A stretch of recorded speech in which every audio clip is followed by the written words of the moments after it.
Hi everyone, welcome to the History of Football channel. Tonight I'm going to be doing another video as part of my Forgotten Football Ground series. In the past I've done videos on grounds such as Burnden Park, the baseball ground, Filbert Street, the Dell and Highfield Road, but tonight I'm going to be doing a video on Rotherham United's old ground, Milmoor or Milmoor as some would pronounce it, and that was their ground from 1925 to 2008. The history of Milmoor starts well before the history of Rotherham United began as a club, and Milmoor hosted football matches going back as early as the 1880s and the 1890s. The ground was originally the home of Rotherham Church Institute team, and then later on Rotherham County, also known as, well, they were previously known as Thornhill United Football Club, moved into the ground in 1907. It wasn't until 1925 that Rotherham United come to be, when Rotherham County and Rotherham Town merged to form Rotherham United. In the early days of Rotherham United playing at Milmoor, there wasn't really too much done with the ground. In the 1930s, greyhound racing was introduced at Milmoor, and it lasted around about 2 to 3 years, but it proved unpopular and greyhound racing was removed from Milmoor. It wasn't until the 1950s that the first real construction since the ground had been opened began, when a new stand was built in 1951. It was around this time that Rotherham United were a solid second division side, and they recorded their best ever league finish as a football club in the 1954-1955 season, when they come third in the old second division. In 1961, the League Cup began as a competition, and Rotherham United made the first ever League Cup final against Aston Villa, and Milmoor was the host of the first ever League Cup final match. Back in those days, the League Cup final was a two-legged final, and Milmoor hosted the first ever one. 12,226 spectators watched as Rotherham United beat Aston Villa 2-0 in the first leg. They would lose the return leg, but it was one of the highlights of Rotherham United in their history.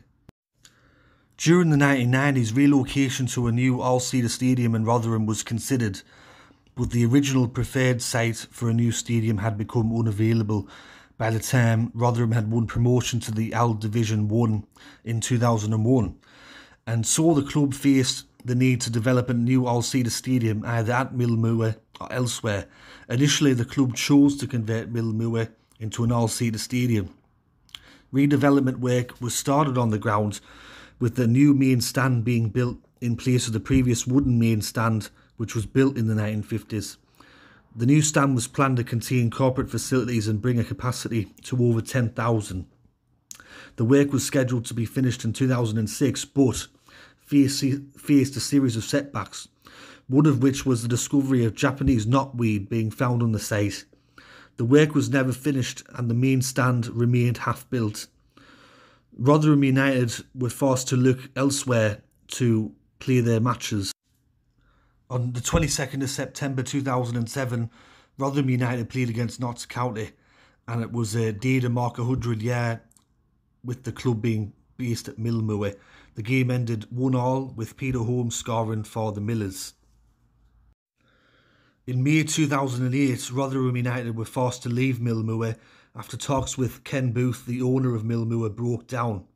The team then relocated to the Don Valley Stadium in Sheffield from 2008 to 2012.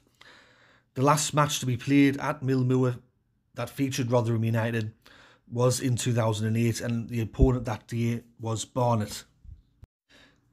After spending nearly 4 years at the Don Valley Stadium in Sheffield, Rotherham United moved to their new ground, which they still call home today. It's called the New York Stadium.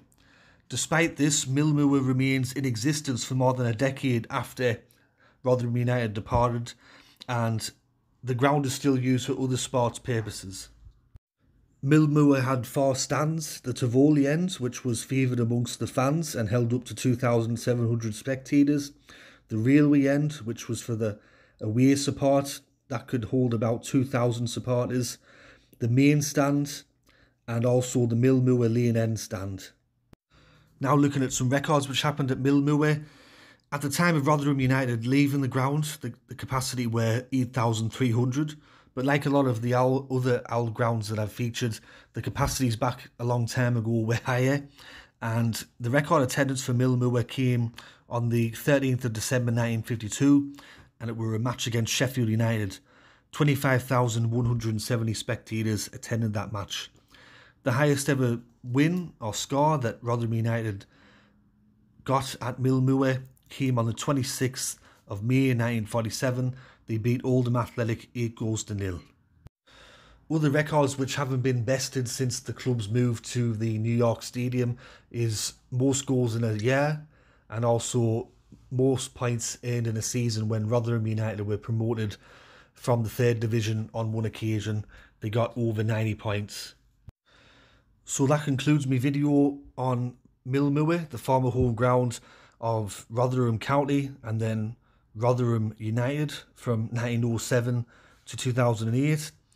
This video was very hard to put together because unlike other grounds I've featured, there isn't too much information about Milmoor and there wasn't really much I could find on the ground.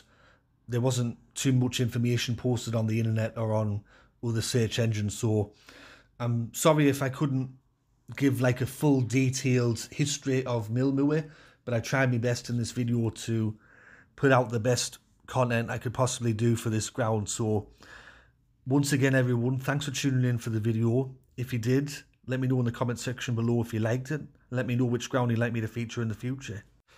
I also apologise for the pronunciation of this ground. Where I live, a lot of people say, for instance, if something's called Moor, they'll say Moor. So that's what I say, Milmoor. I know it's probably pronounced Milmoor. I'm sorry for any incorrect pronunciation during the video. And thanks to everyone for watching my recent video on Highfield Road. I'm totally blown away from that. 22,000 people have watched that video. That's just incredible. So thanks to each and every one of you that's watched that video, and thanks to everyone that's recently subscribed to the channel. Anyways, this has been History of Football. I'm signing out now, and I'll catch us all later in the next one. Alright, tatty bye for now.